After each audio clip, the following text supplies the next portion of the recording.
എന്റെ 750 രൂപ ആടോ. 750 രൂപയോ? ഇച്ചിരി കൂടുതലല്ല മോളെ, ഒരു 500 കയറട്ടെ, എന്താ മതിയാവൂ? വേണ്ടാതേനും പറഞ്ഞാലേ എന്റെ തനി കോണം കാണും. 3 എണ്ണത്തിനെ കിടുങ്ങാമണി വെട്ടി കുത്തി അരിഞ്ഞ് കോഴിക്കിട്ട് കൊടുക്കും ഞാൻ. കോഴിക്കെങ്കിലും ഉപകാരമാവട്ടെ.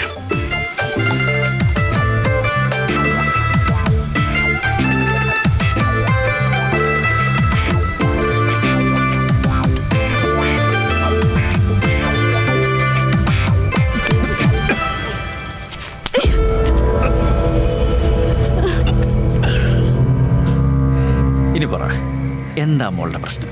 ആരും ഇല്ലാത്ത തക്കം നോക്കി ആ തള്ളിയെ പറ്റിച്ചു പോന്നിട്ട് എന്താ പ്രശ്നന്നോ? ഓ ഓ, അനിത. അനിത അത് പറഞ്ഞപ്പോ അതിനിങ്ങനെ ഈ അരിവാളൊക്കെ എടുത്ത് അലർന്നു. 2 500 ഉണ്ട്, അപ്പൊ 1000. ബാക്കിക്ക് നാളെ ബാക്കിയത്.